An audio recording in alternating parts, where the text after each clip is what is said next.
How you doing? Good, you? Not too bad at all. I had an event in London on Saturday. It was absolutely fantastic. Yeah, I was going to ask you about that. How I hear it went pretty good. 2,500 people, yeah, and, from all over Britain, but also from endless countries all over the world. India, Australia, US, Canada, Bulgaria. It was just amazing. The energy was extraordinary because I'm noticing how as people open more, and of course it was open-minded people that came on Saturday, um, the energy that they are accessing is getting higher and higher, and then of course that is shared around and bounces off everybody, and the energy in the place was extraordinary. That makes all the difference, eh? When the people are that um, participatory.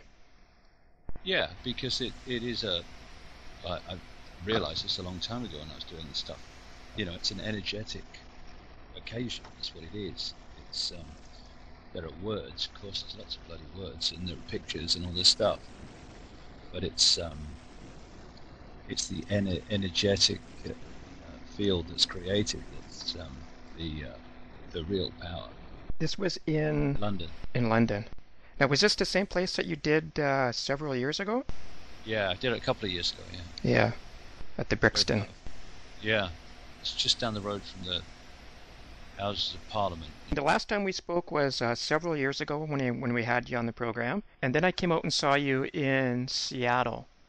Hmm. And so what's changed for you in the interim, or has there been any changes? Well, there's been massive changes, and if there wasn't, then the next question is, well, what the hell have you been doing then?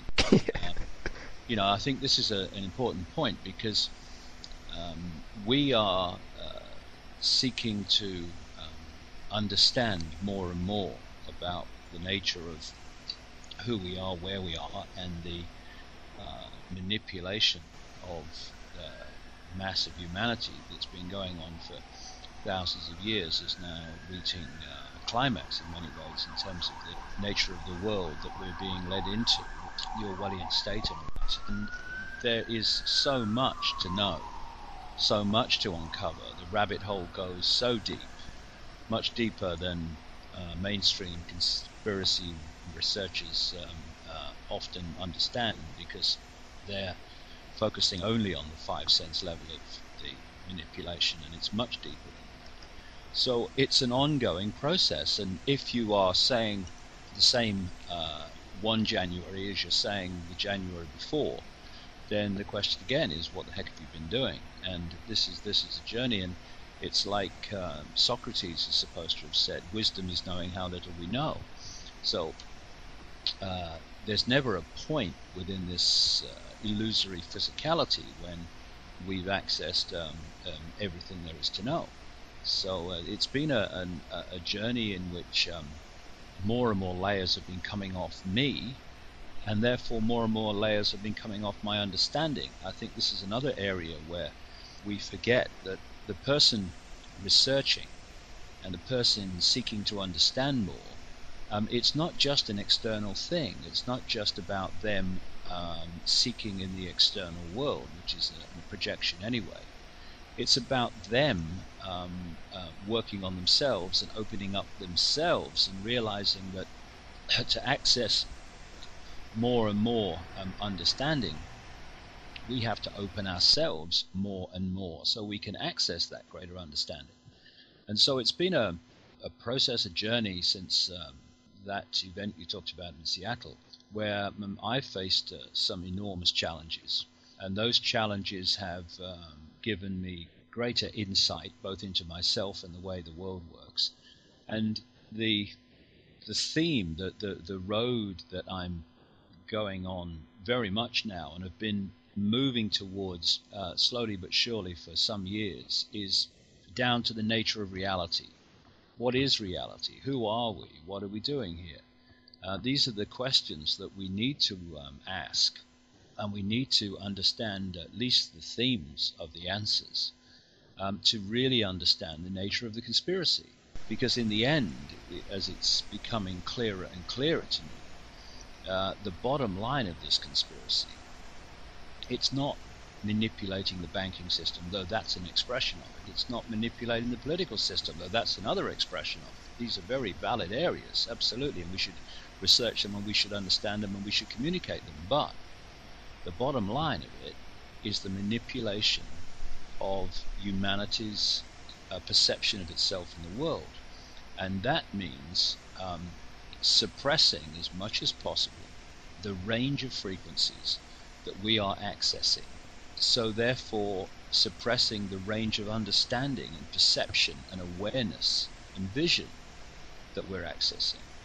And it's like literally manipulating people into a vibrational box where they do not perceive or even conceive that there is anything to perceive outside of that box. And that box, the more and more that I understand this, is the left hemisphere of the brain.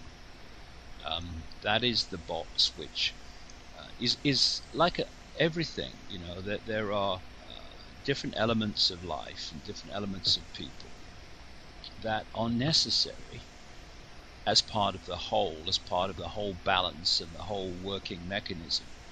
But if one element becomes the dominating force in terms of the left hemisphere, the dominating filter of perception, then what can be a positive contribution to a balanced perception becomes a prison. And we live in a left brain society which is peopled overwhelmingly by left brain prisoners, and more than that, it's orchestrated and administered by left brain prisoners. That's why it's a left brain society. And if you look at what the left brain's about, which is it's about structure, it sees things as a partness and not as a whole, as unified. It deals in language, it deals in this world reality, and the whole system is set up to have that left brain, left hemisphere, as the preeminent filter of reality. I'll give you a story, George, that happened to me just a few weeks ago. I was asked to speak about the conspiracy at the Oxford Union, which is a debating society at Oxford University, one of the elite universities, so they tell me, in the world. And they've been debating there about various issues since about 1832, and all the major figures of history and politics, particularly in that era, have spoken there, including people like Reagan and Nixon and many other people, and all the prime ministers galore from Britain. And so it's an elite place from the society that we live in's point of view, which is the left brain point of view. It's an elite university and it's very intellectual and all the rest of it. But I was also speaking on the last Saturday just past in London, at Brixton Academy, which is 2,500 seat theatre, and I was talking there to members of the public, vast majority of which, overwhelming majority of which, have never seen a university, let alone Oxford University. And they were from all walks of life. They were from country after country as well as all over the world. And here's the difference between people with an open mind who are accessing the right hemisphere as well as the left, and left brain prisoners from an elite university. On Saturday, I gave them everything that I could. No holes barred, no pulling anything back, because, they won't get this, because I'm talking to 2,500 open-minded people. That's the crucial thing, open-minded. When I spoke at Oxford to these elite students, I'm sitting in a hotel in the afternoon before I speak in the evening, and I'm going through this bizarre questioning of myself. How do I put this tonight in a way that these people are going to get it? How do I do it? And this was what was going through my mind. How do I do it in baby steps? And why baby steps for people who are at an elite university? And anything I've got here it is to a public audience, because the public audience are open-minded. They're using the right hemisphere, which can see connections, which understands the unity of everything, as well as the left brain, which allows us to function in this reality. Whereas the students are absolutely locked in the left brain. And why wouldn't they be? Because this is the way the system works. To progress within it, you have to do well at school. to do well at school, you have to pass exams. And to pass exams, you have to take information into your left brain, because it's left brain information, and then you have to hold it and then regurgitate it out when the exams are there, and you have to, in effect, tell the system what it's told you. And if you do that effectively, then you pass your exams, you get great exam passes, and you go to university. If you do it brilliantly, you go to Oxford or Yale or Harvard or something. At that point, you go through the same process, but at a higher level of taking in information and then passing it out on an exam paper. And then you choose your specialization. If you pass your exams well, you go into law, you go into medicine, you go into science. Often from these universities you go into politics, etc. And then you go through your specialization, you go through your specialization exams or whatever, and you go through the same process. And what I'm saying is, by the time you reach the positions that control these institutions and dictate their perception, and therefore dictate the perception of society at the top of science and medicine and law and politics and all the rest of it, you are a fully fledged, with honourable exceptions, left brain prisoner who is filtering reality only through the left brain, which means you see everything as a partners. You see everything in terms of structure and rigid structure and rigid way of seeing things. You see everything in terms of laws and rules and regulations. And when you look at the way society is structured, those behind it, not the Bushes and the Blairs and all these people, there's front men, there's shadow people behind the people in power, whoever's in power. They understand this whole process, and they've structured society to put people in the left brain as early as possible. In Britain, they've just announced they're going to have 500 educational targets and tests for under fives at preschool. Why? Because that locks them in the left brain, because play is a right brain, ad-lib, imaginative, creative way of looking at the world. They don't want that. They want rigidity and left brain structure ruling reality from an early age as possible. And they're doing it coldly and calculatedly, and we have to get out of the left brain, because that's the prison they've put us in.